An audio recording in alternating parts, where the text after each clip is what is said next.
Organization says the world is now closer to an influenza pandemic. In the past 40 years. This morning on Health Watch, West Nile virus. We reported yesterday about new cases of bird flu. Swine flu is on the move. 75 students at a high school have now fallen ill with flu-like symptoms. Is this a pandemic? A global epidemic? There is a real possibility that this is the next pandemic. In this post-SARS era, everyone is on high alert.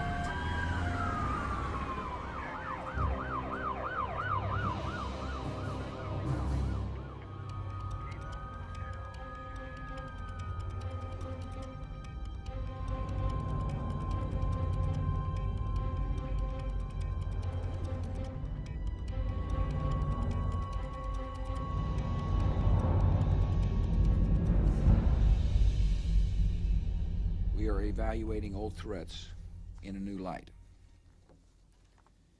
Our government has no information that a smallpox attack is imminent. Yet it is prudent to prepare for the possibility. The smallpox virus exists. It exists, we hope, under conditions of maximum security, but nobody can be sure. Large epidemics and pandemics occur on a regular basis throughout history. And it will occur again, it definitely will.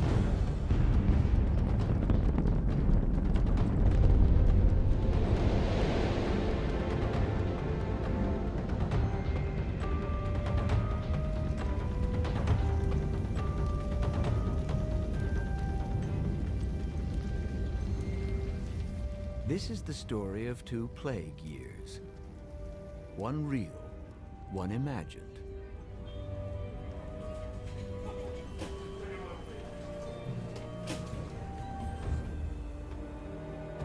Two stories with eerie similarities, separated by more than a century.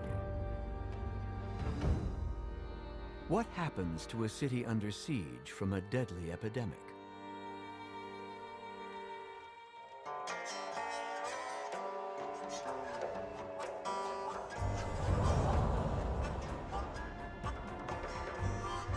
Every epidemic has a patient zero. The last time, in 1885, he was a train conductor, coming into Montreal at the end of February from Chicago. This time, let's say, she is a flight attendant, arriving on a flight from London.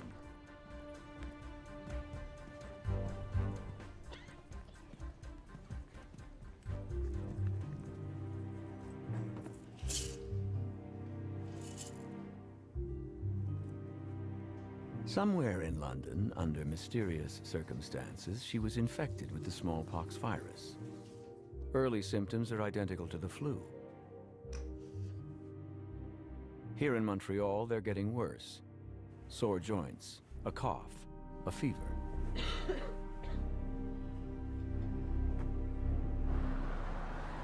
The next afternoon, she drags herself out of bed and heads for the nearest emergency.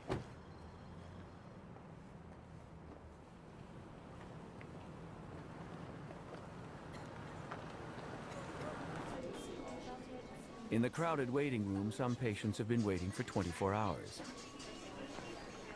She takes one look and heads back to her hotel, stopping at a drugstore to stock up on flu medicine, oblivious to everything around her. In London, meanwhile, a mysterious outbreak is making the news. Health authorities reassure the population that there is no reason for concern. So it begins. The virus enters on quiet feet when we least expect it.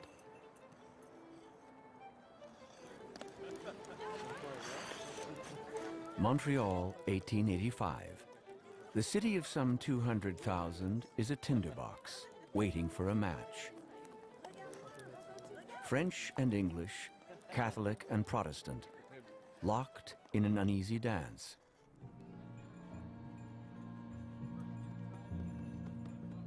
By reputation, the city of wealth and death. Mansions spread out on the slope of the mountain, crowded slums below. and one of the highest infant mortality rates in the world.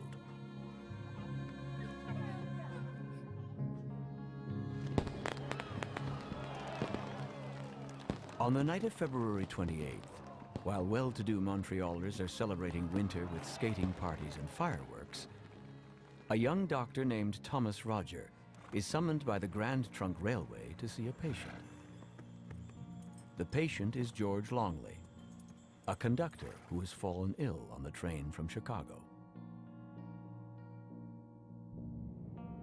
Dr. Rogers' worst fears are confirmed. The conductor is infected with smallpox, the Red Death. The red spots of smallpox grow into blisters all over the body, killing 1 in 3, leaving survivors scarred, some blind, or crippled for life.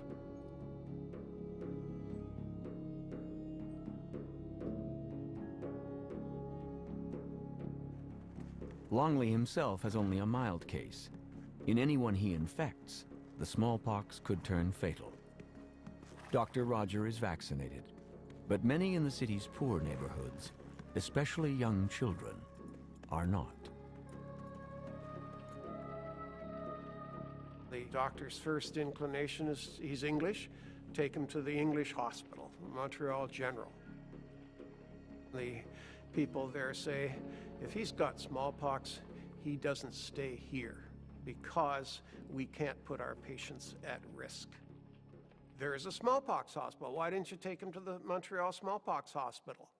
Well, the problem was that that was a little old ramshackle building that had been set up during years when there was a lot of smallpox in the city, but it was closed because there hadn't been any in Montreal for 5 years. So what to do?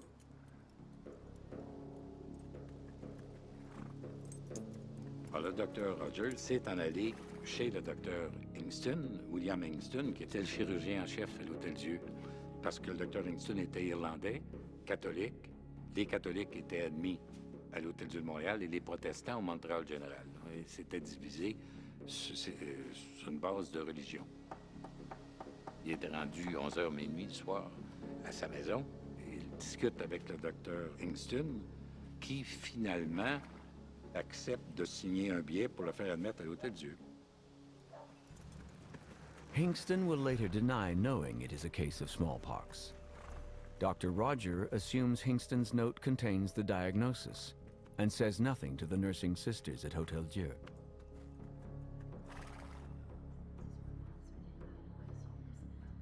As for the nuns on night duty, they take one look at Longley, assume it is chickenpox, and find him a bed. In the build-up to great catastrophes, everything goes wrong. Small things as well as big things go wrong. You have little misunderstandings and chains of misunderstandings, and some things we'll never know the answer to. We don't know exactly what people thought that night. Dr. Roger heads home to his own warm bed. George Longley is now Hôtel-Dieu's problem.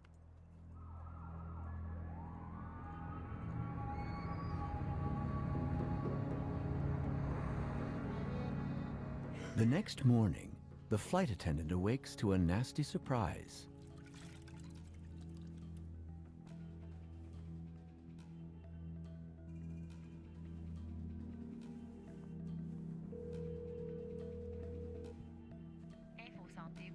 She decides against another trip to the emergency and calls a health hotline.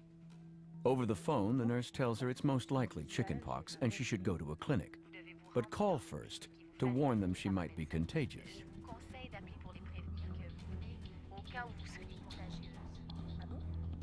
Instead, she decides to call in sick and hide out in her hotel room until the spots disappear.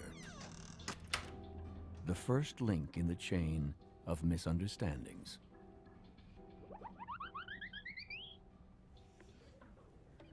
Like George Longley, the flight attendant is extremely lucky to have only a mild case. She takes her pills, tries to sleep.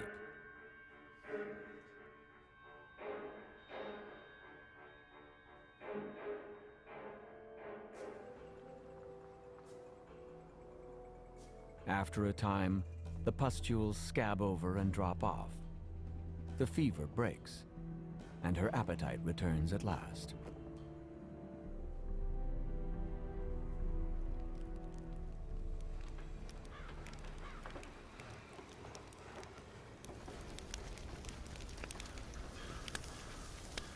The day after leaving George Longley at the Hotel Dieu, Dr. Roger returns to the contaminated railway car with an assistant, dragging out all the blankets and cushions, dousing them in coal oil, and setting them on fire, hoping to stop the deadly infection in its tracks.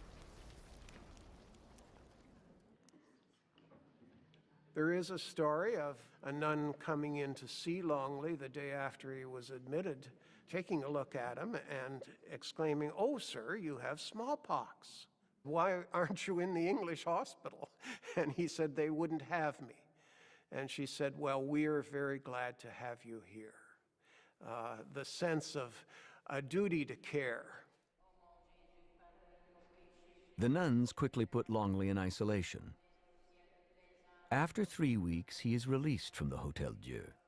He describes it as a poor place for pleasure, but middling good for relaxation, and heads back to Chicago on the next train.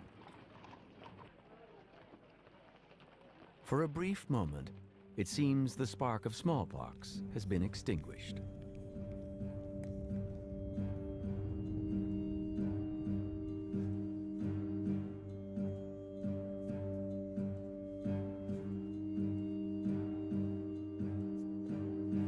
As for the flight attendant, she reports for work and heads off to the airport, still believing it was a freak case of chickenpox.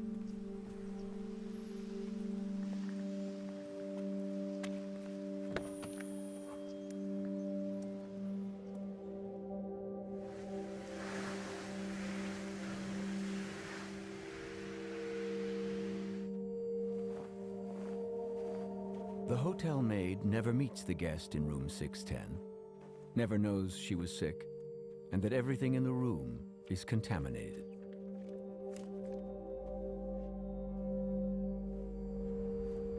Before long, the hotel maid starts feeling sick. Then the red spots appear and get worse.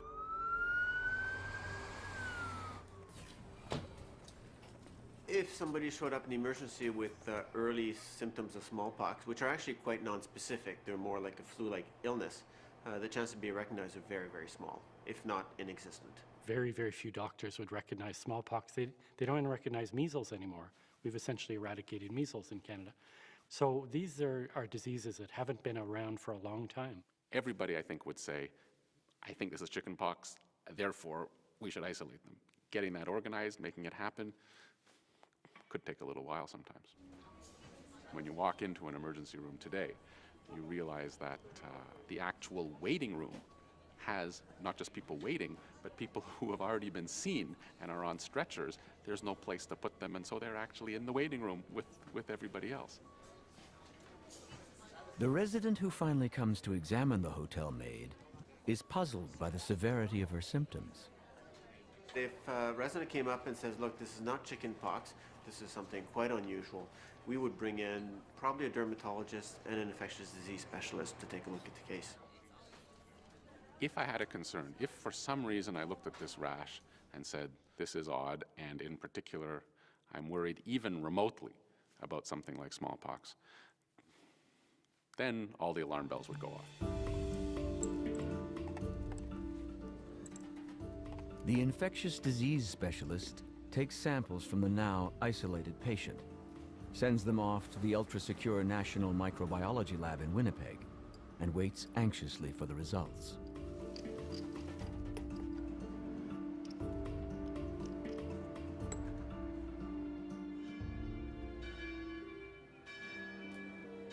March 23rd, 1885.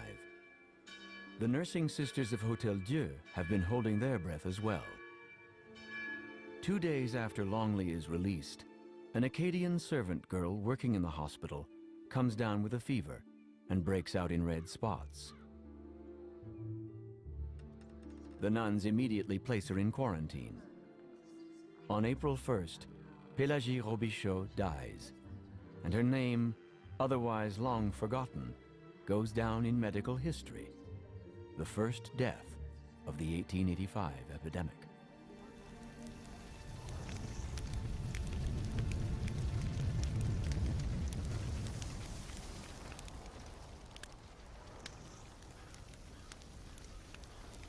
The gravediggers in Notre-Dame-des-Neiges cemetery light a fire to soften up the frozen ground. Pelagie's body is quickly placed in a double coffin to keep the disease from spreading and buried without ceremony.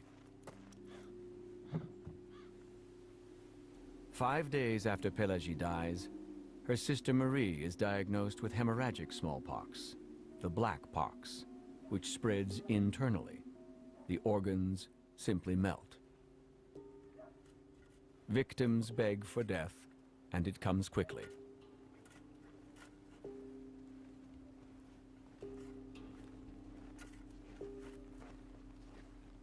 The virus has begun to spread.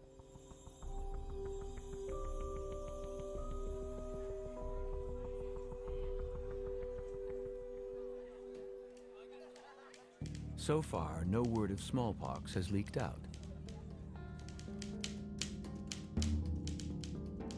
Instead, Montreal's 9 newspapers report that the city is bracing for an outbreak of cholera when the ice melts. There is news of the local regiment, sent off to put down the rebellion in Western Canada led by Louis Riel.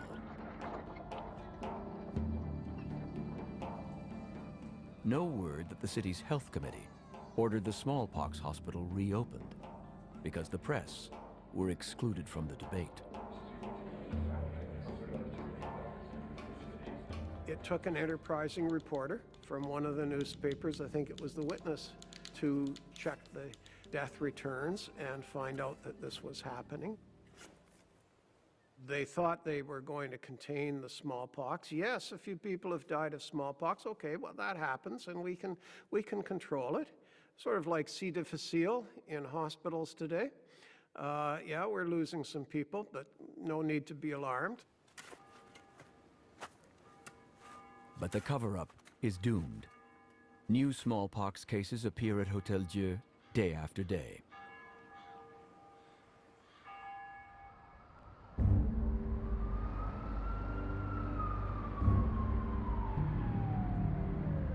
Back to the Montreal General. The next day, the hospital gets an urgent call from the lab in Winnipeg. The tests are positive for smallpox. The hospital is ground zero for the disease. Titre principal ce soir. La variole est apparue à Montréal. Selon les autorités, A reporter with a contact inside the hospital breaks the story, and the rest of the media scramble to catch up. sont maintenant choqués et incrédules. Even if there was a whispering of smallpox, we'd be all over it, there's no question. But how quickly would you get the information? I'm not sure. I think you'd get it pretty quickly. We knew about SARS, you know, almost as quickly as the medical authorities, because people talk. The patient's identity is not released. In London, England, more than 20 cases of smallpox have now been confirmed, and cases are showing up in cities around the world. Within hours of the story breaking, journalists scramble to file reports explaining how the deadly disease could return from the grave to stalk humanity once again. By 1979, according to international agreement, all stockpiles of the virus were to be either destroyed or shipped to one of 2 laboratories, the Centers for Disease Control in Atlanta, Georgia, or a similar facility in the Soviet Union, for final destruction at a date to be determined. Then, as the Soviet Union collapsed, disturbing rumors started leaking out. Defecting scientists confirmed that even as Soviet doctors were fighting to wipe out the disease in the rest of the world, the Soviet military was engaged in a massive secret program to develop smallpox as a weapon of biowarfare. The program was eventually canceled. The man in charge before he defected to the United States was Kanajan Alibakov. Now he worries about his former staff. Thousands of people know how to work with smallpox virus, and where these people are and what they're doing, of course, nobody knows, and it makes me nervous. On suspecte une attaque bioterroriste et les forces de sécurité du monde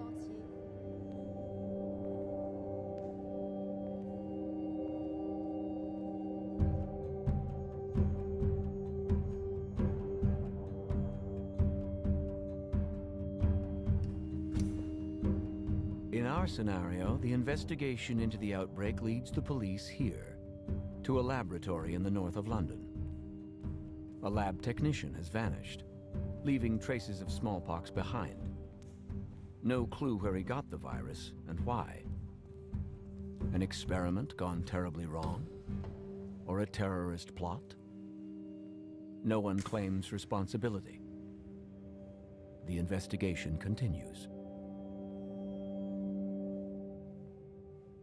Infectious disease outbreaks are different than bombs, than natural disasters.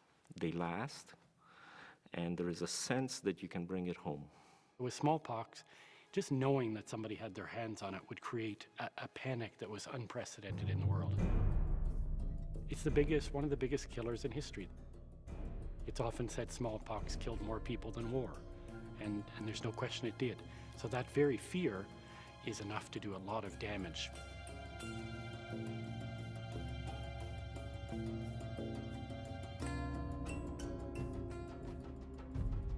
We have an emergency management plan, and if somebody were to say the word smallpox in our emergency room, once that was said, things would happen pretty fast. Dr. Langton, neurology consultation. Dr. Porteous. Dr. Iskander, psychiatry. There would probably be a fair sense of panic within the staff. Patients that have been coming through the emergency in that surrounding area would have to be advised that they might have been exposed and they would have to isolate themselves. This at that point falls into the hands of the public health authorities. The plan, smallpox, is essentially a worldwide emergency. It's not just a city or a province or a country. I mean, the minute anybody thinks that they have a smallpox case, everybody from the local public health to the provincial public health, to the Canadian public health, to the CDC, to the World Health Organization, suddenly becoming incredibly excited. We'll be sending notifications very rapidly within the provinces to the hospital so that we can tell physicians smallpox has reappeared. Please look out for the following symptoms. And we may send them photographs of examples of what smallpox might look like. The main part of the national contingency plan for smallpox is a strategy that we call search and contain. So you need to know all the different contacts that the case may have, and public health will need to then chase up all of those contacts. Who of the hotel maid's contacts is infected? And who brought the disease to Montreal and infected her? The task is monumental. Hotel guests come and go, and patient zero is long gone.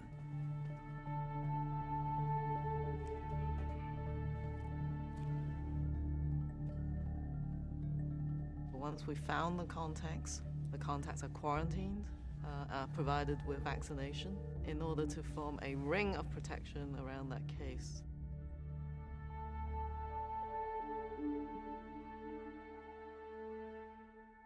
Well, you know, it's easy on paper to say who's in charge. I think the plan looks pretty top-down.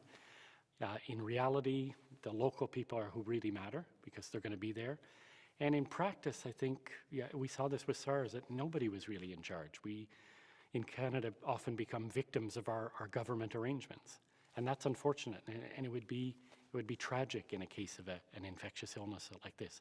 I don't hold out a lot of faith that there would be somebody in charge quickly enough. Health authorities are warning Montrealers not to visit hospital emergency rooms. A hotline is quickly set up. The wing of a hospital is turned into an isolation ward, and shipments of vaccine are rushed to the city. But how many have already slipped through the rings of containment, spreading the virus wherever they go?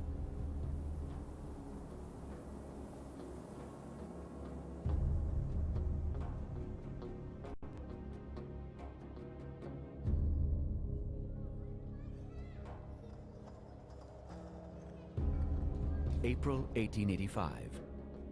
In the days following the deaths of Pélagie and Marie, new cases continue to appear in the Hôtel Dieu's crowded wards.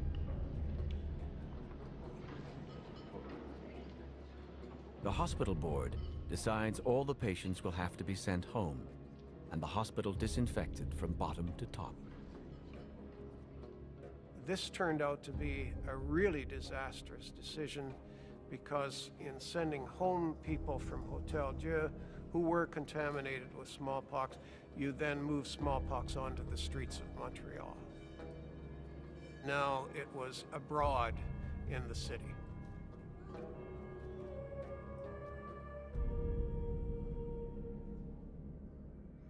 On est à une époque, en 1885, où la médecine, évidemment, est beaucoup moins évoluée qu'aujourd'hui. Dans ce temps-là, on faisait appel à des miasmes. On appelait l'air vicié, on appelait ça miasme, et plusieurs maladies qui étaient transmissibles comme ça d'une personne à l'autre, on disait qu'elles étaient dues à des miasmes.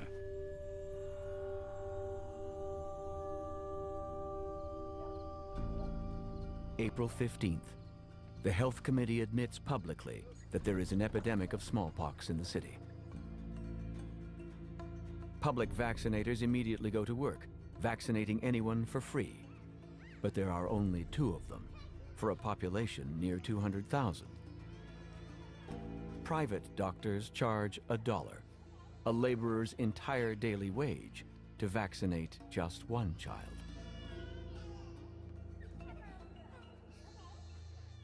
Vaccination by 1885 was a relatively tried and true procedure in which a little bit of cowpox virus was scratched onto the skin of a person, creating in them a small surface dose of cowpox, which created antibodies that gave protection against smallpox.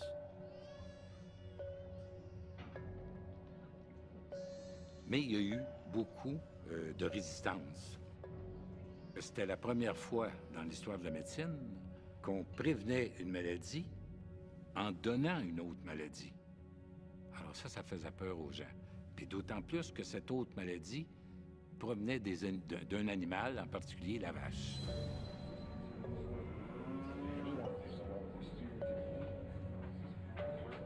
In the English community, the pressure to get vaccinated is hard to resist. Editorials in newspapers, even the clergy from their pulpits, urge vaccination. On the streets, people stop each other and compare vaccination scars. Not so in the French community. There, editorials dismiss the smallpox outbreak as English hysteria, and the priests in their pulpits are silent. Worse than that, you begin to get really disturbing reports that people are saying there's something wrong with the vaccine, or the vaccine is causing sickness. The rumors are true. The vaccine in use turns out to be contaminated. The English doctor in charge of supplying the vaccine is fired, but the damage is done. For opponents of vaccination, the bad vaccine is a golden opportunity.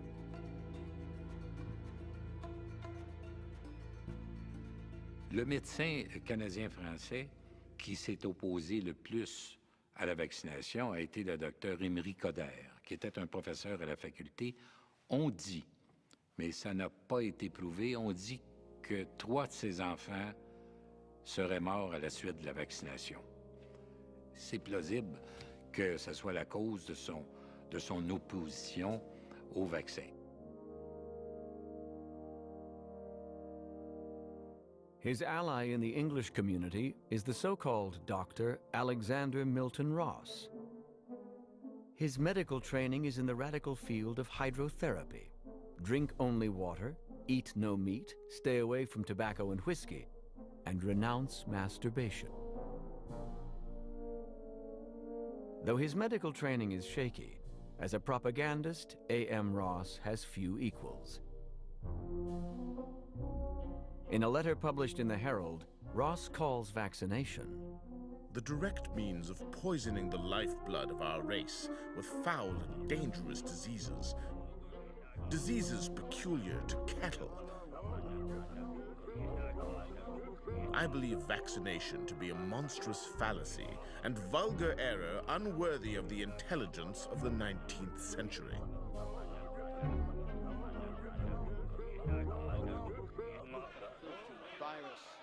After long and angry debate, on May 11th, the Health Committee backs down and suspends public vaccination.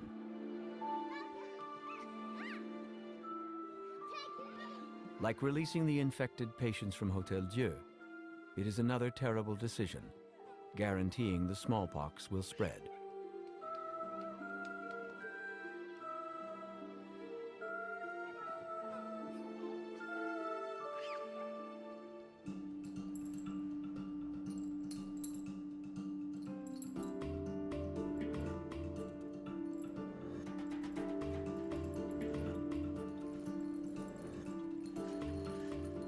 More than a century after the 1885 epidemic, vaccination is widely considered the answer to any contagious disease.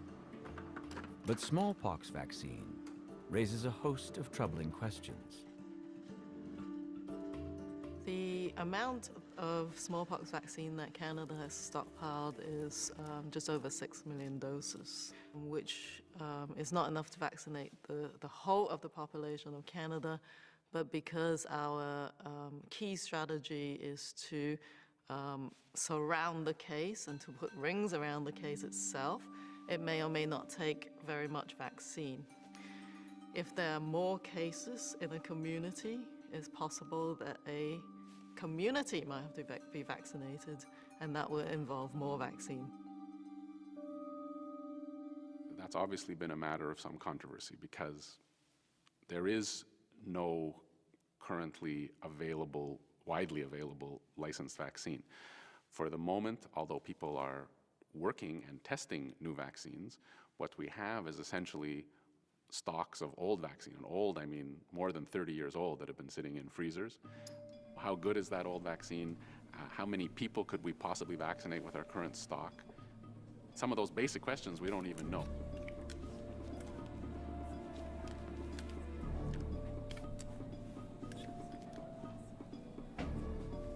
The issue of who would we vaccinate? Well, obviously there's going to be some element of panic. And when there's some element of panic, you can have all the ideas you want about how you're going to distribute this and who's going to get it. But there's going to be problems. The key element is doing it early, getting some key people vaccinated, about 500 early, mainly doctors, health professionals, so they can vaccinate other people. Because I think if there was a hint of smallpox, people would be stampeding to get their vaccines.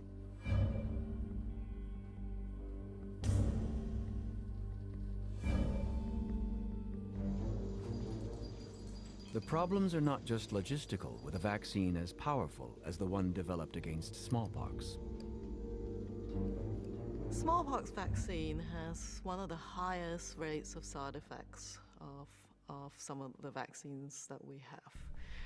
Certainly with the vaccine you can get a fever, maybe at least 10% of people could get a fever.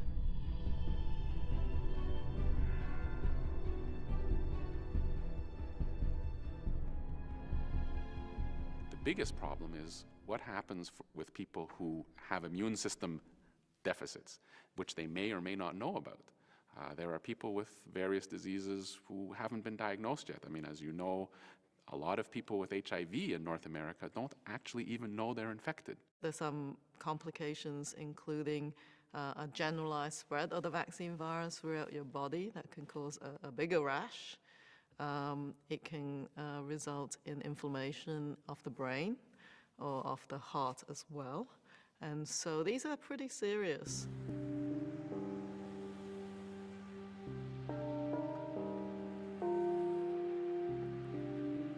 In the midst of a spring snowstorm, the smallpox outbreak claims its first victim, the hotel maid.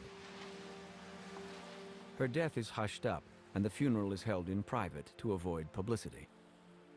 The media have discovered that many of the first to be infected are from the city's Caribbean community. The hysteria begins. on the air. Yes. I'm telling you, I've got nothing against these people, but it's like AIDS all over again. I mean, Hang on now. how come when these immigrants... Montrealers stay away from Caribbean stores and restaurants. Black children are called names in the schoolyard. Businesses start to suffer. The Caribbean community is under siege. There was always this notion that somebody brought it in.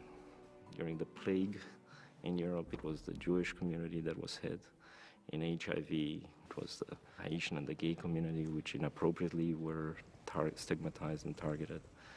During SARS, it was the Asian community. The stigmatization of groups targeted as causal in bringing in has not changed. The groups always tended to be not the rich and powerful of the society. Historically, they tended to be the immigrants, the people that came from the outside. But that's existed throughout history. We've always had the person who's identified with starting an epidemic, whether it's smallpox in Montreal or SARS in Toronto. There's always a name, or the cow who kicked over the lamp in Chicago and burned down the city. There's always a scapegoat, and that's almost inevitable, I think.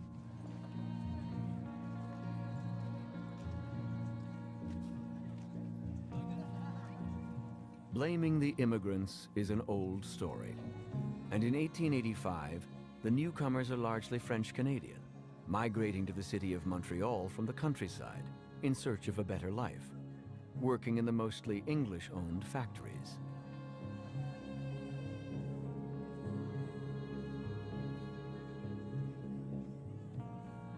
There are political issues in Canada that have been dividing English and French for generations. And now you've got a disease issue that cuts right through the central fault line. And of course, bigotry generates bigotry. And expressions of that bigotry start seeping into the newspapers. Du côté francophone, c'était la Minerve qui s'opposait à la vaccination et qui appelait d'ailleurs la variole le mal des Anglais, qui est venu par un Américain de langue anglaise. Et chez les anglophones, le journal le plus violent a été le Herald contre les Canadiens français. Le Herald est tombé tout de suite dans le racisme. An anonymous writer offers his own radical solution to the smallpox problem. Let English capitalists, manufacturers and employers of labor drop off all the French help. Have only English-speaking people who are vaccinated and who are not afraid to use soap and water. And it will soon be seen how that will stir up action.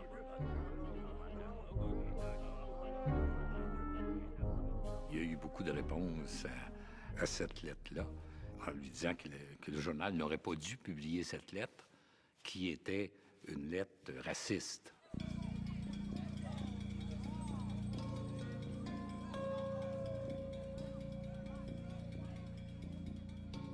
The response was to be properly outraged.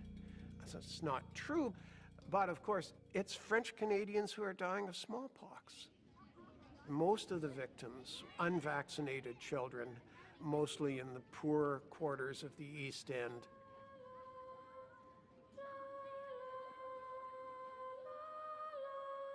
By the middle of May, some 25 have died, and another 50 have been infected.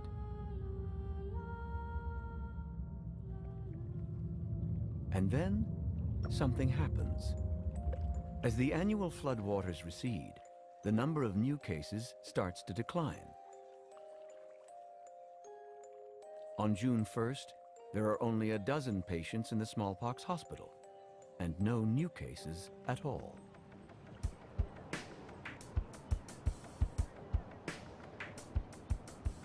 So it is this time around. Schools all close early for the summer, and children are sent home, supposedly to be quarantined indoors.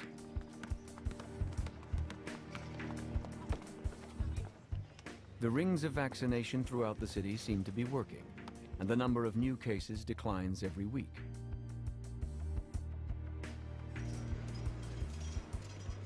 Under pressure from the business community, City Council decides the summer festivities can go ahead as usual.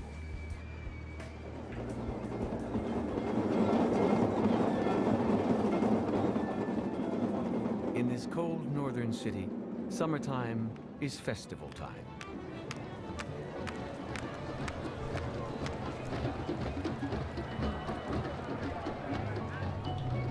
Even the annual Caribbean Festival draws packed crowds, now that the finger-pointing has died down.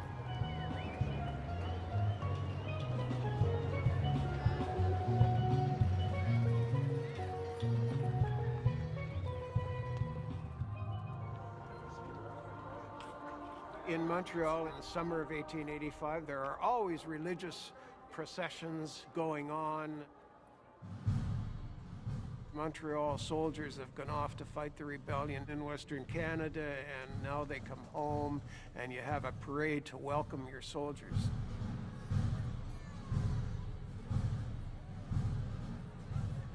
The big event in the summer of 1885 was when Buffalo Bill appeared with his Wild West show. Everybody has to go to see that. You can imagine the little children pleading with their mothers, "Oh, my spots are just about gone." Every one of these gatherings becomes a kind of cauldron for the fires of smallpox to spread a little bit further.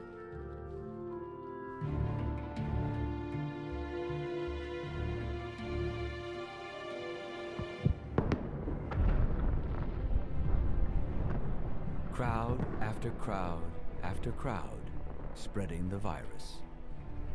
Even the flight attendant, long since recovered, returns to the city whenever her schedule permits. Does she have any idea of her role in this deadly drama?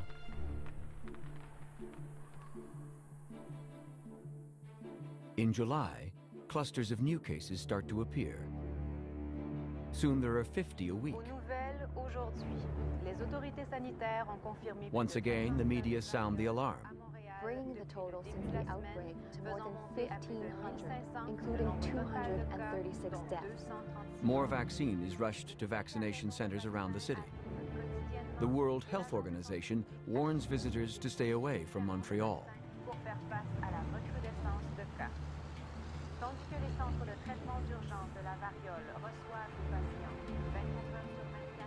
The panic spreads, and anyone who can leaves the city.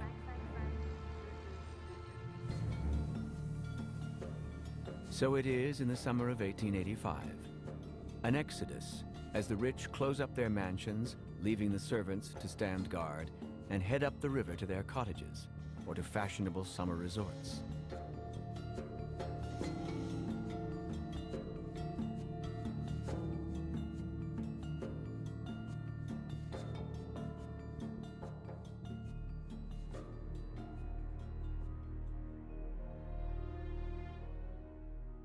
In the working-class areas of the city, there is no escape from the growing number of sick and dying.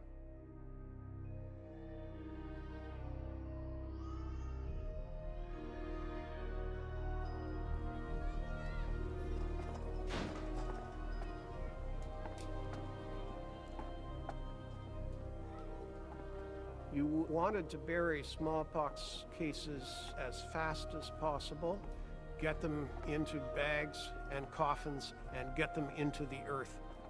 They were highly contagious.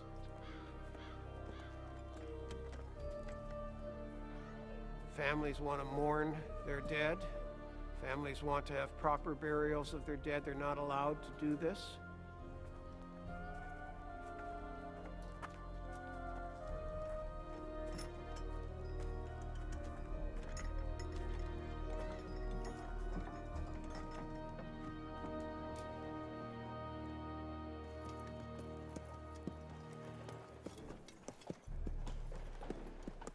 Throughout the blazing hot days of summer, the black smallpox van becomes a familiar sight, trundling up and down the streets of the East End. Saint-Dominique, Saint-Laurent, Wolfe, Montcalm, Visitation, come to take away the sick, mostly children, to the overcrowded smallpox hospital.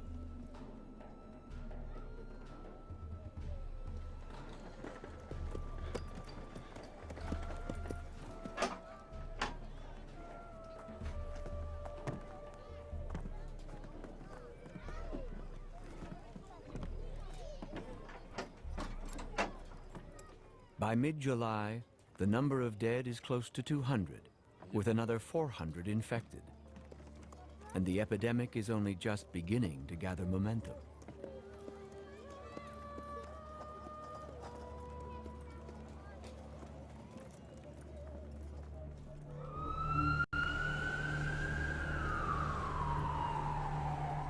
By the end of July, the number of new smallpox cases reaches 150 a week. Now the question is, where to put them? Public health authorities are forced to set up temporary smallpox hospitals in designated buildings across the city.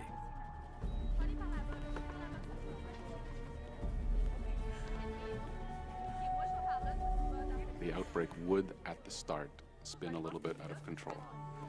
Diagnoses would be made late, people would be exposed, there would be some chaos, there would be some lack of cooperation. Disease would spread more than we would want it to. Theoretically preventable, but things wouldn't happen the way we planned. Medical supplies, equipment, and vaccine stocks pour in.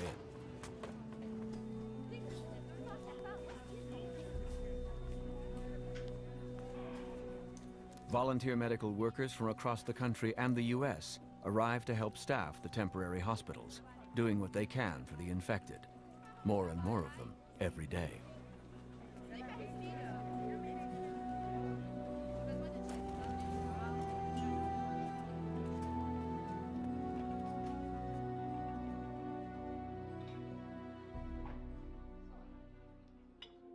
August 1885.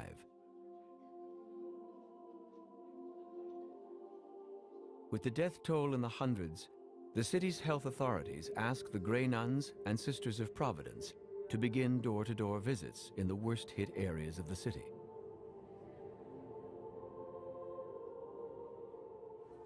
They fan out from their convents, offering whatever assistance they can: food, clothing, and the small sums of money the city has authorized them to distribute, with strict orders not to give any to families that include drinkers. The nuns record what they find. 11 personnes contaminées dans la même maison. Le père, un peu plus solide. 11 infected in the same house. The father, a bit stronger, struggles to take care of the others. 2 infants dead. A boy of 19 dying, ruined and half dead for days. Every day, and some days twice, we have been visiting to bring help. The young man dies, his body falling in pieces. We scrubbed and washed from top to bottom, killing many of the rats who were everywhere. Washing the poor victims every day. 85 Viger Street. Sarah Hainaut, age 33, and Alexis Frappier, age 41. Married 15 years. They have 7 children.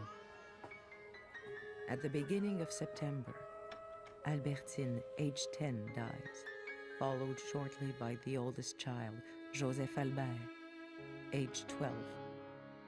Only 2 survive: Berthe, age 10, and Arthur Alexis, 6.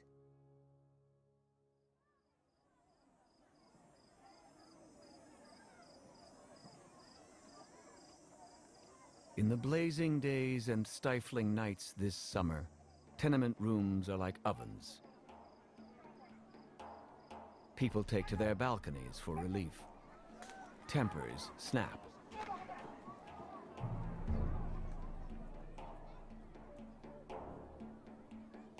Many in the city's working-class neighborhoods work from home, taking in laundry, or sewing, or baking, or live above a store. The placards warning customers away mean disaster. Attempts by the health police to quarantine infected houses is met with fierce resistance.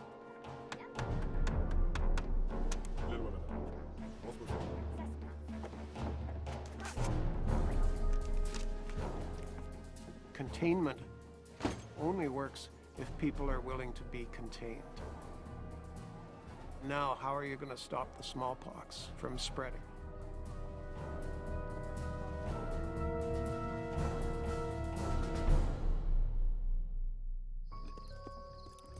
The toll continues to rise.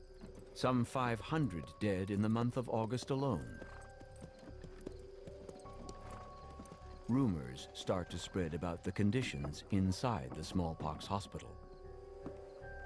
As you began filling it with cases, it became a ghastly hellhole. Understaffed, no significant treatments. The kinds of personnel who would do this job were some of the dregs of the healthcare community. And so the smallpox hospital became a fearsome place.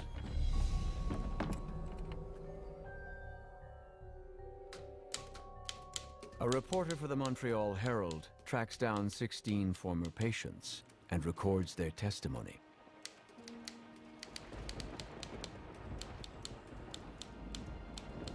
You awaken at night at the hospital to hear the noises of smallpox. The thump of a patient writhing in pain and fever and delirium who falls out of bed. Mugs clang on metal bed frames. Water for God's sake. Give me some water. You get up if you can and get some water from the pail for your fellow patient. Close the window. I'm cold. It rains, and the rains come through the open window. You shiver under your blanket, the wool fibers running into your pustules. When they close the windows, the stench is unbearable. If you're brought into the hospital at night, the attendant will motion you to go and find a bed somewhere. It may just be emptied by death, the linen unchanged.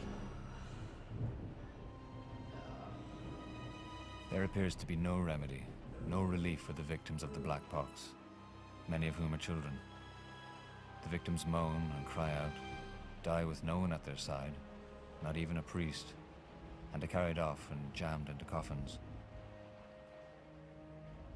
Some say that 2 or 3 bodies are sometimes put in the same coffin.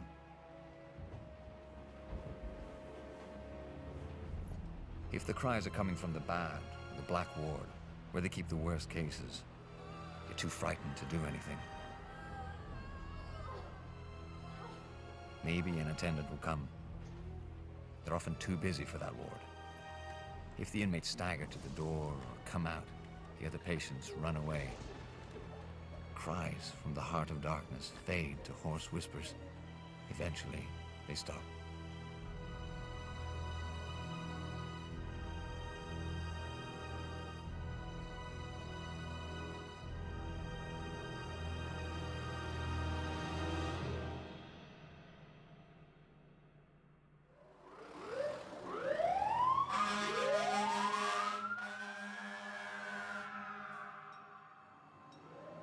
L'Organisation mondiale de la The World Santé Health a Organization annoncé announced aujourd'hui today que that Montréal Montreal figure is being désormais placed on the sur la list liste of des quarantine villes en cities. quarantaine. All Tous les commercial vols flights commerciaux into en or out of provenance Montreal et have been destination cancelled. Montréal. Mid-August, with school openings 2 weeks away, health authorities weigh the risk of side effects, then announce compulsory vaccination of the entire city. Students without vaccination certificates will be turned away at the door. A strict quarantine order goes into effect. Those who refuse vaccination and quarantine will be detained. Ce soir, confirmation. Tonight, confirmation of the first known death due to the smallpox vaccine. At the beginning of September comes the first death due to the side effects of the vaccine. The unidentified man was suffering from immune deficiency due to AIDS.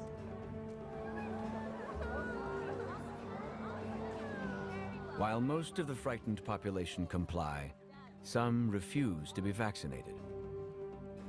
Dans la majorité des campagnes de vaccination, on commence par, je dirais, surestimer les risques inhérents à la maladie. surestimer l'efficacité du vaccin et donc créer un sentiment de panique chez la population qui va l'inciter à utiliser le vaccin. People's resistance to being vaccinated, I have to tell you, is one of the mysteries of human psychology, at least as far as I'm concerned. Vaccination is probably the single greatest medical achievement in all of medical history. Forget about all our drugs and antibiotics and operations and all these things. There's nothing that's had more of an impact on the general health of the world than vaccination. So, to me anyway, that is absolutely clear. It's not even worth debating. Nonetheless, you have knowledgeable, educated, otherwise reasonable people who do have a resistance. And it just goes to show humans don't behave rationally. Health authorities are taking no more chances of the smallpox spreading. Police are sent to padlock every business suspected of being contaminated with the disease. I think the public has to know this is one of the worst case scenarios in terms of an infectious disease outbreak, in that their cooperation is sought. If there are people who are non-compliant, there are definitely laws and public health powers that can quarantine people in mandatory settings. It's potential you could track people, put bracelets on their arms, have police and other setups to ensure quarantine is undertaken.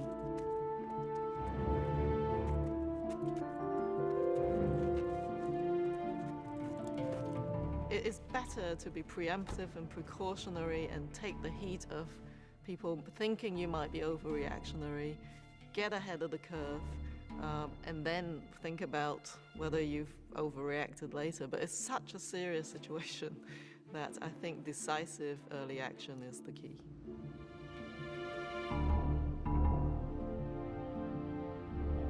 Police checkpoints are set up on all the bridges, and everyone leaving the city is required to show proof of vaccination.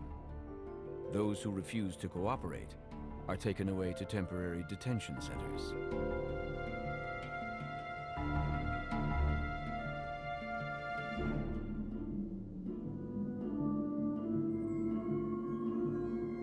The streets and highways of the city are eerily quiet as the sick remain in quarantine and the healthy stay at home, hoping to escape being infected.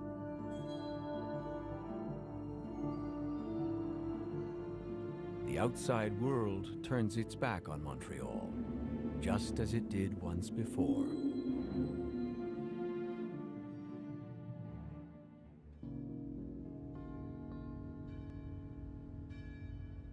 By the end of the summer of 1885, the world was starting to realize there's something seriously wrong in Montreal. There were just too many stories coming out of the city about smallpox.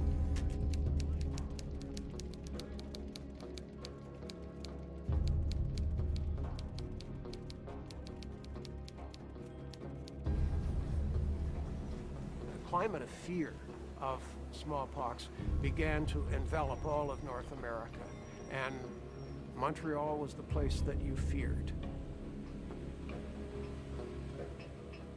The boycotting of Montreal begins. Hotels are silent as tourists go elsewhere and conventions are canceled.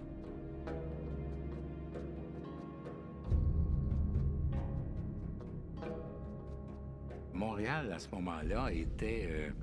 il y avait des industries. On fabriquait beaucoup de souliers. Les cigares de Montréal étaient les plus réputés.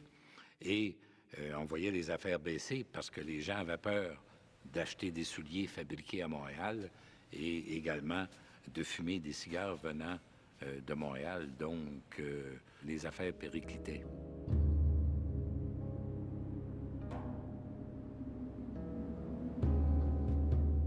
Basic goods are in short supply as freight workers, long-distance truckers, and ship crews are reluctant to risk stopping in Montreal.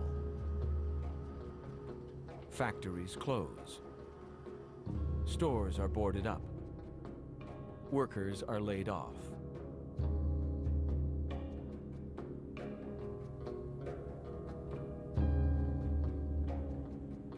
For thousands of unemployed in the city, starvation is not far away.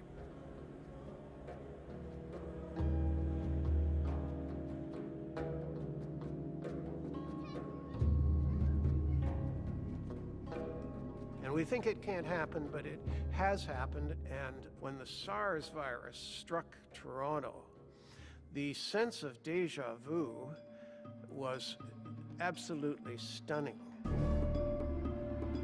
We were seeing attitudes and concerns spring up again that echoed 19th century responses to epidemics in the most eerie kind of way.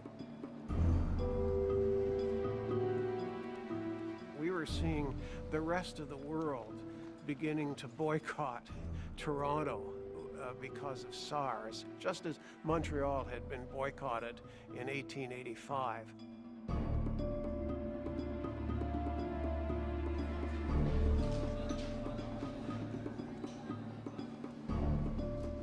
We were seeing public health authorities teetering on the edge of a breakdown as they tried to enforce isolation on people.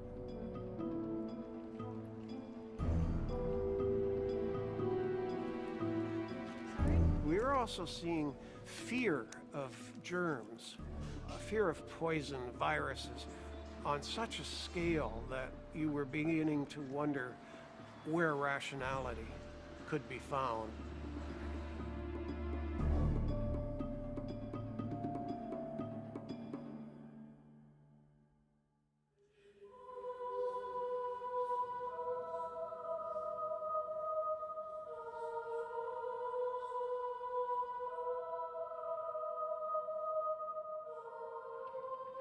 In September and October of 1885, the veneer of civilization begins to crumble.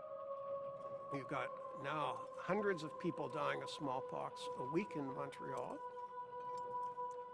Le Bureau de santé était convaincu que seule la vaccination pouvait empêcher la variole de s'étendre. Donc, on a proposé la vaccination obligatoire. Though all the powerful voices, including the Catholic Church, are calling for compulsory vaccination, many in the streets are prepared to resist. September 28th. Angry crowds assemble in front of the health office on St. Catherine Street. Speeches are made. The crowd applauds and jeers at the authorities. Someone casts the first stone. One of the health office windows shatters, then the others. After half an hour, a cry goes up, "À l'Hôtel de Ville," to City Hall. The crowd, 1,000 strong, heads off down St. Catherine Street, stoning all front windows, then masses in front of City Hall, shouting, "Down with compulsory vaccination!" All the police in the building are issued rifles with bayonets. The chief of police arrives at last, orders the rifles put away, and organizes sallies of club-wielding policemen who gradually drive off the angry crowd. By 1 in the morning, the rioters have fled, and the city is quiet again.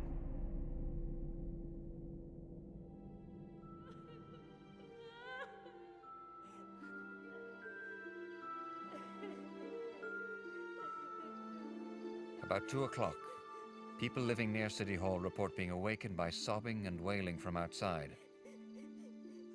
A woman, dressed in rags, walks alone along the street, carrying an infant who is dying of smallpox. Mother and child have been turned out by the people at the house where they were staying.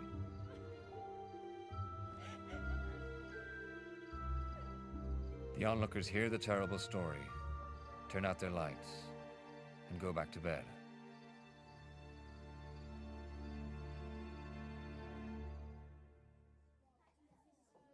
Dans les maisons, on ne pouvait pas isoler les enfants, je sais pas, 3, 4, 5 enfants qui avaient la variole. On ne pouvait pas les isoler. Et c'est pour ça que les autorités ont essayé d'aller chercher les enfants, presque de force, pour les amener à l'hôpital. Et les parents, souvent, s'opposaient à se séparer de leurs enfants et on résistait. C'était une résistance violente. Et c'est là que se situe l'affaire Gagnon.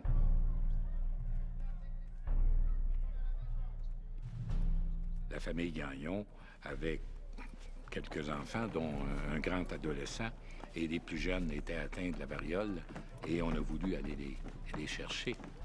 Le père a menacé les policiers de leur tirer dessus si ils amenaient les enfants. Alors, le maire Beaugrand a finalement ordonné aux policiers d'aller les chercher et les sortir morts ou vivants.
As the number of dead continues to rise, the city now has to face an awful new logistical question.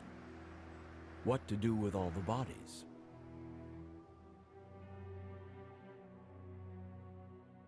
For now, let's say for Montreal, we believe close to 2,000 places.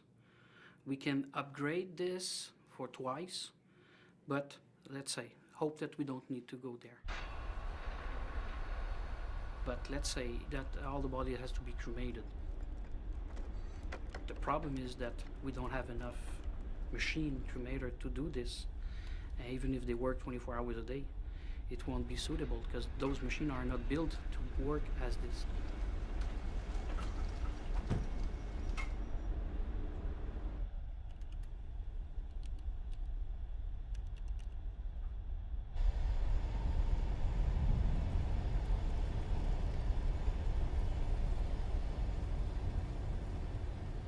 Le gros dilemme pour nous, c'est qu'on est capable d'opérer davantage, de faire plus de crémation, plus d'enterrement également. Par contre, comme on a déjà un plan de préparé, puis qu'on prévoit que 33% des employés pourraient être malades, pourraient être touchés par une épidémie, c'est une des inquiétudes que nous avons.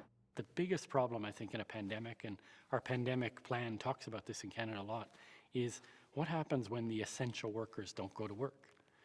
And I'm not talking about the doctors and nurses. I think they sort of have a code of ethics and they're going to be there, most of them.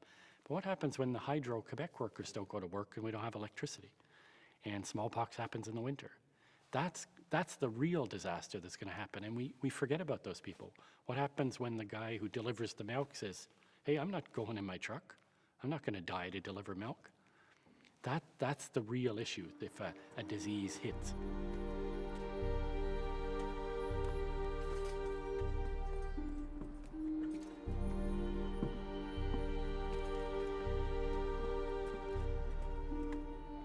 The first thing is to have our people at work. That's the first thing you have to do, because you need their help. I think it will be the same thing as everyone in the medical system or, let's say, funeral homes. Some people will be really afraid to be contaminated, and they are going to decide to do not come to work. Let's say by law it says that you have to order them to come back, but if they don't want, they don't want. Well, the dilemma for the staff is very real. Are you going to come to work? If you come to work, are you going back to your family while this is going on? This is something that a lot of the staff in Toronto went through during the SARS epidemic, and these become very personal decisions by the staff. There is a bit of a tendency for healthcare workers to feel somewhat invulnerable. However, I think SARS did change that. I think most of the healthcare workers that I know are fully aware that some healthcare workers got sick and some died from SARS, and that is bound to change the mentality of at least some people. And if smallpox were to come around, the number of people who are afraid to work, I think, would be higher than it was during SARS.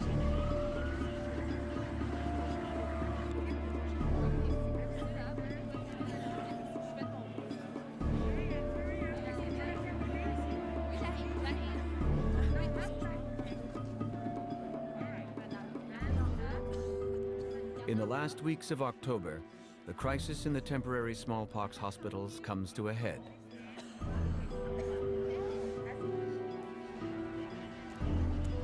Hundreds with smallpox symptoms, real or imagined, flock to the hospitals day and night, demanding treatment.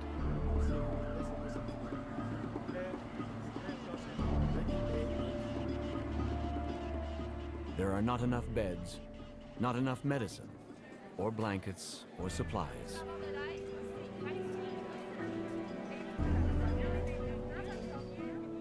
The primary reason we are not prepared is because the key to preparedness is to have a robust healthcare system. And it's very difficult to imagine that if we have an influx of large number of cases, not small number of cases of anything can be handled, but a large number of cases where you're talking about thousands of ill individuals, we are not prepared because our emergency rooms are full. There is a healthcare manpower shortage. So it's not likely at this moment that we would be capable of handling it.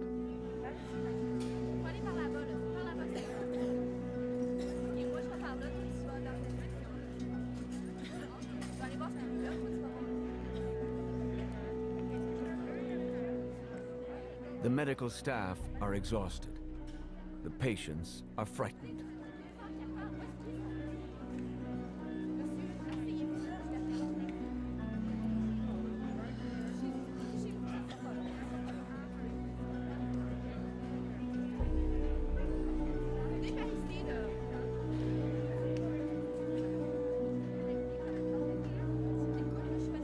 With so many essential workers either unwilling or unable to report for work, the city is experiencing rotating power outages.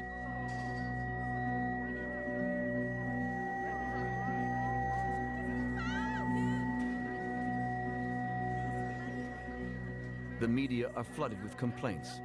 Finally, the government is forced to act.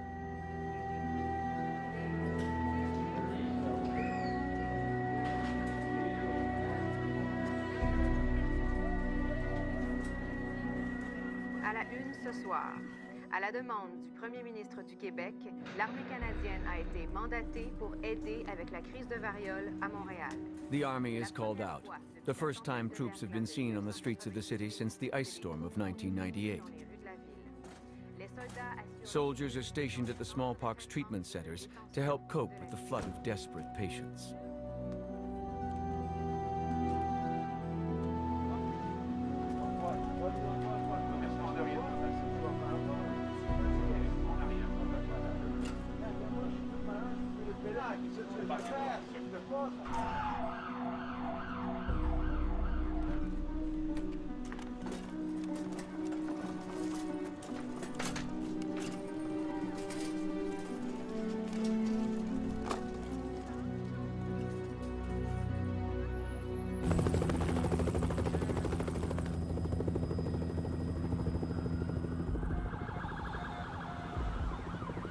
A curfew is announced, and police are put on full alert. When all public gatherings are cancelled, including the first hockey games of the season, Montrealers take to the streets in protest.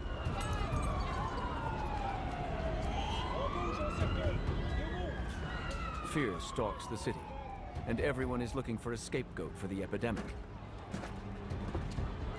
Someone is responsible. Someone failed. Again, the example of plagues is like fires. At what point are they going to burn out of control? And when fires rage out of control, the devastation can be just awful.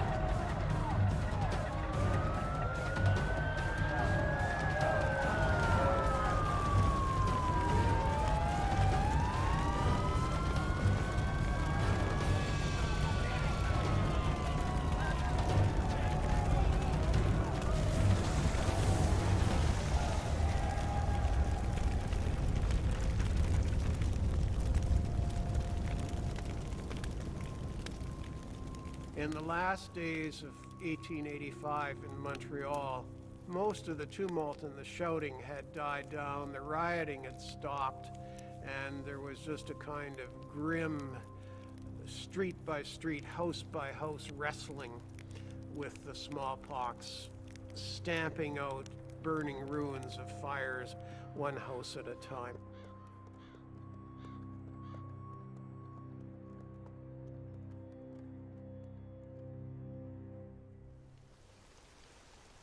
More labor unrest this week at Montreal cemeteries, where workers are protesting the longer hours and the dangers of infection. Eventually there's this return to normalcy, whatever the new normal is. And, you know, humans are very, very adaptable to whatever. So the new normal can be a really horrific situation, but people get back to their lives pretty quickly. Finally, in November, vaccination and quarantine turn the tide, and the number of new smallpox cases starts to recede.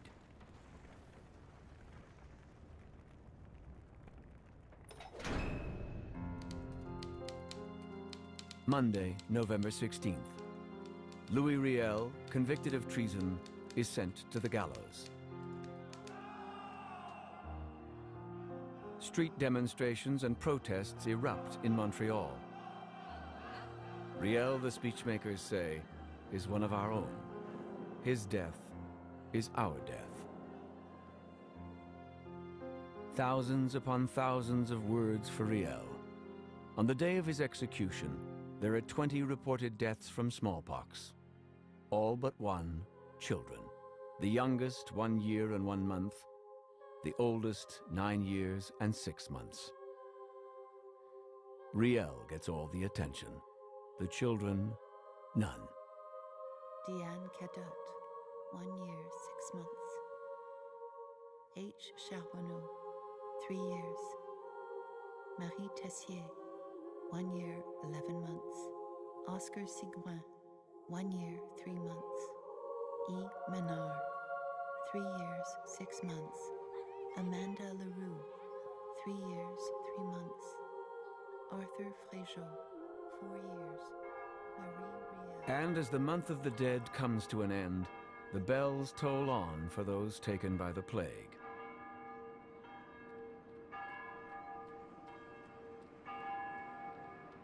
Though no one will ever know the exact numbers, by the end of 1885, 20,000 or so have been stricken with smallpox, 1 out of every 10 in the city. Of those, close to 5,000 have died. 90% of the dead are French Catholics, the vast majority children under the age of 10.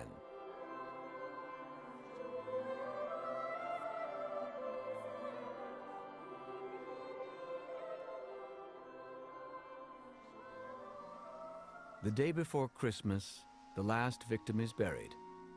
A 6-year-old child whose parents refused to allow her to be vaccinated. As the year comes to an end, so does the smallpox. The vulnerable have all been taken, and the survivors are safe, for now. It's been a dramatic year for Montreal. Some are saying the worst year for the city since the last smallpox epidemic in the 1880s. Over 11,000 people infected with smallpox and a final death toll of 2,806. At the end of December, the World Health Organization lifts the quarantine on Montreal, and health officials announce the epidemic is officially over. All Montrealers seem to want now is a return to life as it was before.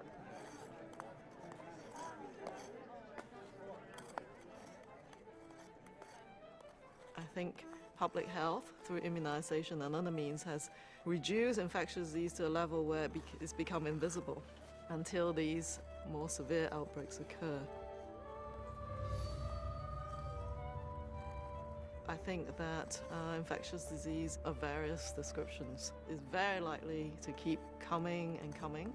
So rather than just disease-specific plans, we have to have a sort of all-hazard infectious disease response as well.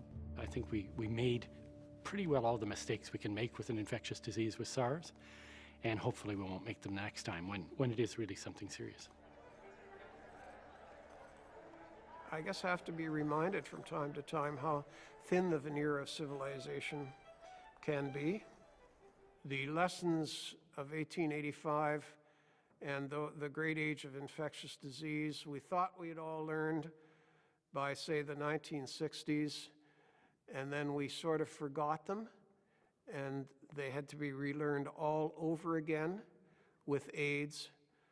They had to be learned all over again with SARS.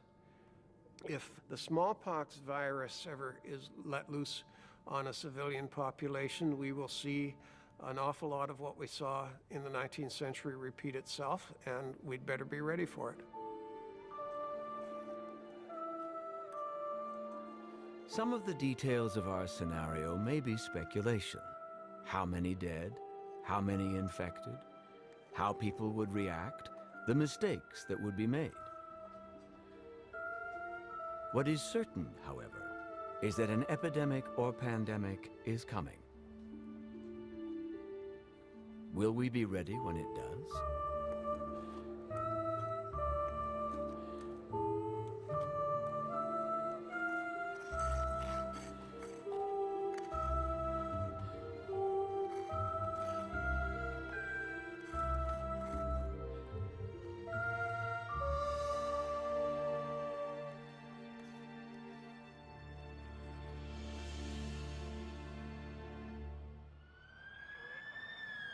In the news today, health authorities in Toronto are reporting the first cases of an unidentified, highly contagious virus. No one knows how it arrived in the city and from where, but authorities there say there is no reason for alarm and the outbreak is under control.